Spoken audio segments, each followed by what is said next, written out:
নমস্কার বন্ধুরা, অংশিতাপুষ ক্রিয়েশনে সকলকে স্বাগত। আজ আমি হাজির করছি বাচ্চাদের লোভনীয় একটি রেসিপি, চিকেন বার্গার। তার জন্য কি কি লাগছে একটু দেখুন। আগে থেকেই আমি আলু এবং চিকেনটাকে সিদ্ধ করে নিয়ে মেখে নিয়েছি। এবারে কাশ্মীরি লঙ্কার গুঁড়ো, হলুদ এবং গোলমরিচের গুঁড়ো অ্যাড করে আর সঙ্গে একটু লবণও অ্যাড করেছি। এবার ভালো করে সেটাকে মেখে নিতে হবে সম্পূর্ণ উপকরণগুলোকে। এবার মাখা হয়ে গেলে অ্যাড করছি 1 টিস্পুন রসুন বাটা, গার্লিক পেস্ট, 1 টিস্পুন আদা বাটা, জিঞ্জার পেস্ট। এবার ভালো করে সম্পূর্ণ উপকরণগুলোকে মিশিয়ে নিচ্ছি।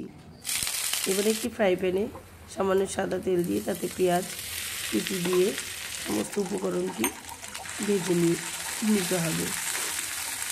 উপকরণগুলো ভালো করে ভাজা হয়ে গেলে এর সাথে অ্যাড করছি চাট মশলা এবং দিচ্ছি ম্যাগি মশলা। ম্যাগি মশলাটা দিলে এর স্বাদটা একটু অন্য ধরনের হয়, বাচ্চারাও খেয়ে বেশ মজা পায়। তার জন্য আমি ম্যাগি মশলাটা বার্গারে ইউজ করি। যাই হোক বন্ধুরা, পুরো উপকরণটা আমার ভাজা হয়ে গেলে নামানোর আগে অ্যাড করছি টমেটো সস। টমেটো সস দিয়ে কিছুক্ষণ নাড়িয়ে চাড়িয়ে নিলেই ব্যাস রেডি হয়ে যাবে বার্গারের জন্য পুরটা। যাই হোক, আপনারা অন্যভাবে হয়তো বলেন। বার্গারের জন্য আমি গোল হাতার সাহায্যে গোল গোল শেপ দিয়ে নিচ্ছি। আমি এখানে 4টা বার্গার বানাচ্ছি, তার জন্য 4টা পুর রেডি করে রেখেছি। আমার পুরনো বন্ধুরা তো আমার পাশে আছেই, আর আমার চ্যানেলে যারা আজকে নতুন এসেছো তারা প্লিজ আমার রেসিপিটি যদি ভালো লাগে কমেন্ট, শেয়ার এবং সাবস্ক্রাইব করে আমার চ্যানেলের পাশে থেকো। ময়দা আছে, গোলমরিচ আছে, গোলমরিচের গুঁড়ো, একটু লবণ।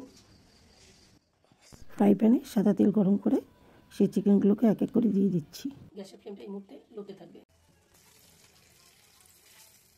খেয়াল রাখতে হবে যাতে উল্টে দেওয়ার সময় যেন পুটগুলো না ভেঙে যায়।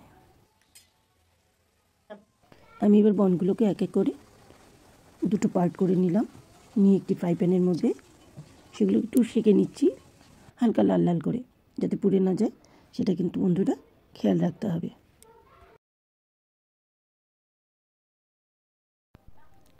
এবারে ব্রেডের 2টো সাইডই মিউনিস দিয়ে ভালো করে লাগিয়ে নিতে হবে মিউনিস।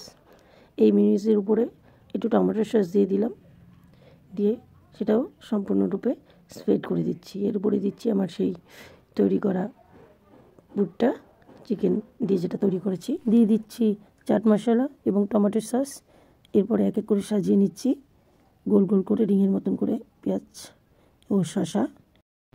ঠিক সেম প্রসেসেই আরেকটি পার্টেও সেইভাবে মিউনিস সম্পূর্ণরূপে লাগিয়ে নিয়ে ফাইনালি আমি চিজ গ্রেট করে নিচ্ছি। আপনাদের যতটা পরিমাণ দরকার আপনারা ততটাই চিজ ব্যবহার করবেন।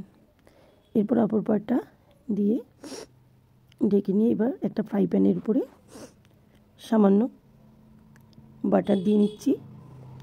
তার উপরে এই তৈরি করা ব্রেডটা দিয়ে বাটার দিয়ে একটু ভেজে নিচ্ছি, কারণ চিজটা একটু গরমে চিজ গলবে, তবেই বার্গারের যে টেক্সচারটা সেটা কিন্তু ভালো আসবে। হয়ে গেছে আমার বার্গার রেডি। দেখুন বন্ধুরা, আমি কেমন করেছি জানি না, আপনারা কমেন্টে আমার প্লিজ জানাবেন। ধন্যবাদ।